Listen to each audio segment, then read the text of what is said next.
Joining me now on the Knicks Film School Podcast, I am very honored to have one of the top assistant coaches in the country for a team that, man, they were really, really close a season ago from winning the whole thing. They lost by 1 point to the eventual NCAA champions. And I was really, really excited to see what they were going to do in this year's tournament. Unfortunately, they didn't get the chance, but just absolutely one of the best programs in the nation. So joining me now, I'd like to welcome to the show, Wes Flanigan, assistant coach of the Auburn Tigers. Coach Flanigan, how you doing? Man, I'm doing good, man. How you doing? I'm doing okay. It's an honor and a privilege for me to get to talk to people that, are doing what you're doing, because I just think to be in the thick of it, for a school like Auburn with that tradition and to have the success you're having. Well, let me start there. What has it been like? I mean, you've been back home now with your alma mater since the last 2 years, 2018. This must be like a dream come true for you. Man, you took the words right out of my mouth. Obviously, man, since I finished up playing, I've always known that I wanted to be a college coach. My dad was a high school coach, probably, one of the best high school coaches in Arkansas history. And so, growing up, him being my mentor, him being my role model, I always knew I wanted to get into coaching. Didn't really decide what level until after I finished up playing here at Auburn. But I knew at some point, man, that if I wanted to be on the college level, I would love to have the opportunity to come back to Auburn. Obviously, Coach Pearl, man, has done a tremendous job here. Not only, man, boosting our fan base, but our community, man. He does so much work within our community to bring us all together that I'm just totally amazed, man, by the amount of energy he has at his age, the drive, and the competitive spirit that he has.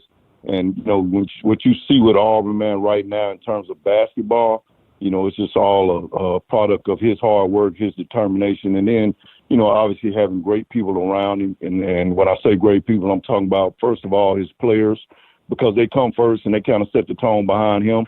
But then we got an unbelievable staff, too. And so I've been lucky, man. I always grew up, watching the Final Fours as a little kid, laying on the floor with my dad, watching those games, and, to get the opportunity to, obviously compete as an assistant coach at my alma mater, where our basketball tradition has been kind of up and down, to walk out there and see, 85, 90,000 fans and, see that Auburn jersey, man, it was a dream come true, as you've already said. Well, it's been a lot more up than down recently. Last year, we don't have to talk about it. I'm sure it's, for as exciting as the run to the Final Four was, if what happens to Okiki doesn't happen to him, who knows how the rest of that year happens. He's going to have a great NBA career regardless.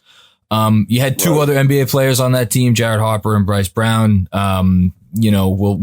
Jared actually now here up in New York, which we're excited to see him. Hopefully we get a chance to see him this year.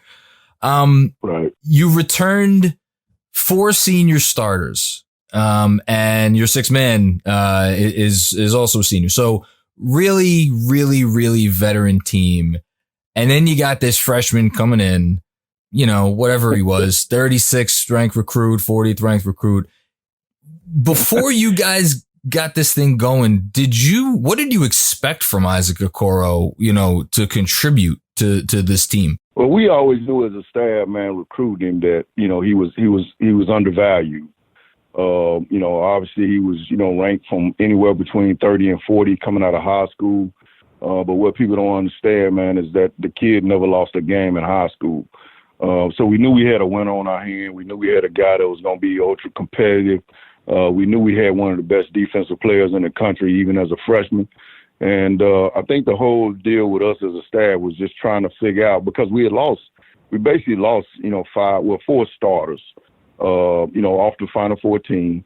And we had a lot of guys that were basically coming off the bench for us that were now going to become starters. And we had one kid, Anthony McLemore, that went from a starter to being our 6th man, as you mentioned. And so basically it was going to be a whole new team trying to accept new roles. And the beautiful thing about Coach Pearl and his system is, we play, 9 to 11 guys on a regular basis in our rotation. Like that rotation very seldom changes. And so regardless of whether those guys had starts, they were a huge part of our program, in the rotation. They had game experience. And so it was just about putting the right pieces together. And for Isaac, man, in my opinion, he came into the perfect, ideal situation where he had shooters around him. And all he had to do was kind of be who Isaac Okoro was and who we recruited him to be.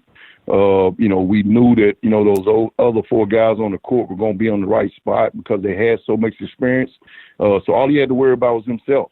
He didn't have to worry about playing with 2 or 3 other freshmen or sophomores, and that made it a little easy on him. But he is a heck of a competitor, a great basketball intellect. And, man, I used to come into the games. I used to come into the games after it was over with, and I would say, man, I'm glad you're on my team every game. Every game, if you see Isaac Okoro and you say, hey, man, appreciate you being on our team, he'll know where that's coming from. So, man, unbelievable player. One of the most gifted freshmen that I've ever been around. Great kid, like a 3.8 GPA.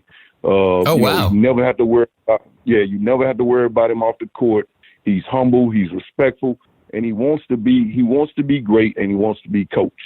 And so it was a privilege, man, just sitting over there watching him for 1 year. I wish we could have him back, for another year, but that guy's, been trying to work to achieve his dream for so long. It was time for him to go. It was the right time. You said he likes to be coached. We have a coach now here in New York who, he likes to coach kids, and sometimes he likes to coach them pretty hard. Once upon a time, he coached a young man who we've seen do some things over the last few weeks in Jimmy Butler. Tibbs got Jimmy, and I think it was probably a match made in heaven. When you think about Isaac's mentality, his makeup, you say he wants to be great. It's unfair to compare anybody to Jimmy Butler, but I've heard, there is a chip on Isaac's shoulder. Is that fair to say? And do you think that will help him take to, some hard coaching at the next level? Man, I think he can handle whatever, personality a coach may have. If you want to coach him hard, you want to get into him, he can handle that. He's got enough competitive, inner, fire to him to where, you don't really have to say anything for him to, bring his best to the table. I look at this draft, man, and I've told, every pro scout that's called me, I said, man, if you're drafting on winning, if you're trying to win and put together a championship team, I don't care what other 60 names on the draft board, I'm taking Isaac Okoro first. That's just how much I believe and how much of a difference he makes when he's on the floor in terms of winning and making winning plays. I'm taking him, man. I would bet on him before I would bet on, any of the other guys that's in that draft. I believe in his toughness. I believe in his character. I believe in his work ethic. And I know, if there's one knock on him, it's probably his perimeter shot. But the one thing that I'll say about that is, he's a kid that didn't really shoot it at all, from the 3-point line in high school. And you saw him come here and he was able to at least keep people honest. He made some big shots for us, down the stretch of some games. And so, if you're talking to me, obviously I'm biased, but I'm definitely, putting my money in Isaac Okoro. But I think, and look, who knows what's going to happen with the draft. I'm, doing a Knicks podcast here. We have the 8th pick. I would personally think it would be a mistake if he fell to 8 by some other teams ahead of us. Because it's a draft with no sure things, right? At least in the typical sense. And when you watch him on both ends of the floor, the thing that was amazing to me is, he could have, I'm sure, taken more shots than he took. He only averaged 8.9 shots a game, 12.9 points. He didn't seem like he ever forced it. And the thing that I actually am most intrigued by, and I wanted to get your take on this, he has some real playmaking skills. Like he throws some passes that it'll maybe only happen a couple times a game, but those are some really high level passes. Do you think that he has more of a playmaking upside that will reveal itself when he gets to the next level? Man, I definitely do. And you saw as we, learned our team a little bit more last year, we were a little short-handed at the guard spot in terms of guard play. We probably were one guard short. We would have, came up short in March if we had an opportunity to compete. We probably would have said as a staff that we were probably one guard short from being really, really, really great, getting back to the Final Four. Okay. But you saw us at the end of the year, man, start to develop him as more of that playmaker within our offense. And, I talked about his IQ a little bit, and he handles the ball well enough, to be able to create an advantage. He's athletic enough. He's explosive enough. And just his intellect, man, and being able to read and select scenarios, man, to help his team out. He's going to make the right play. He's 6'6", he's 225 pounds, no body fat, and he's as quick as, probably any point guard in the league. You put him in an disadvantage situation, man, he's going to give your team a chance to come out of that thing with a good shot. The other thing that I think is exciting for him at the next level is and you kind of just alluded to it. I'm not sure the way the league has downsized. He's, profiles as a 3. I would imagine there could be some scenarios, obviously, where he'll play up a position. Maybe he even plays a little 2. I'm with the size of most of the guys that are going to be guarding him. His ability to put the ball on the floor and get to the hoop. I mean, obviously that's one of the big selling points.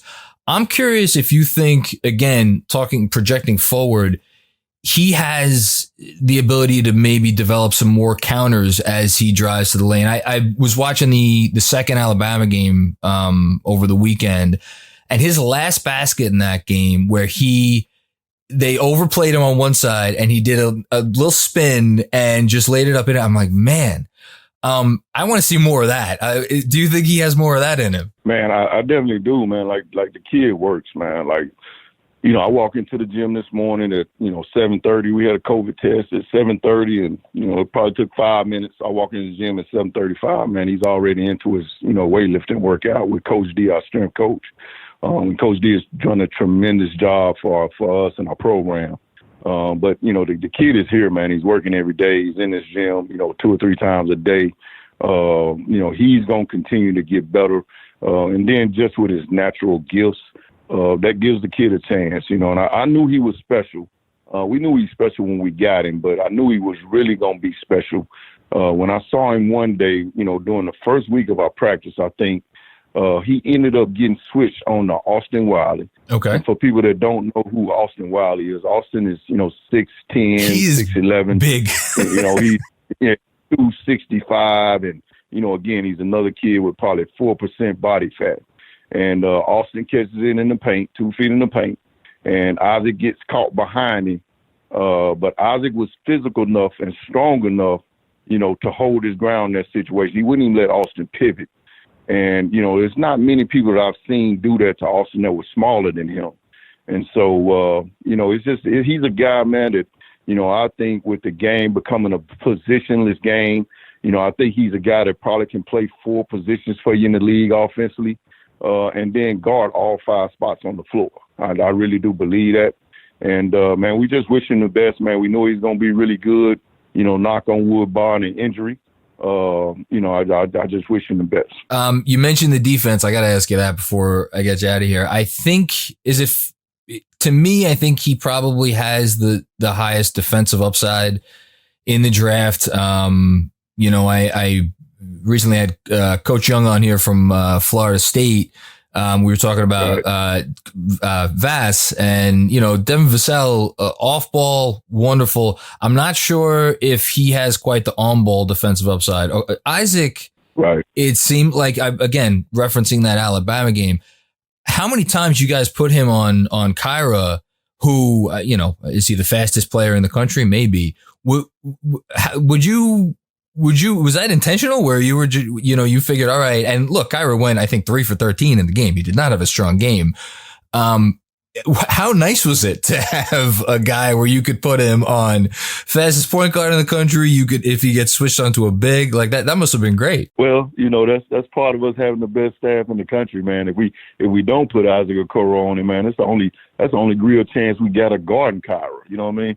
But realistically, man, he's a guy that, you watch some of these pros in the bubble, he's a guy that probably can pick a guy like Kemba Walker up full court, and turn him a couple of times.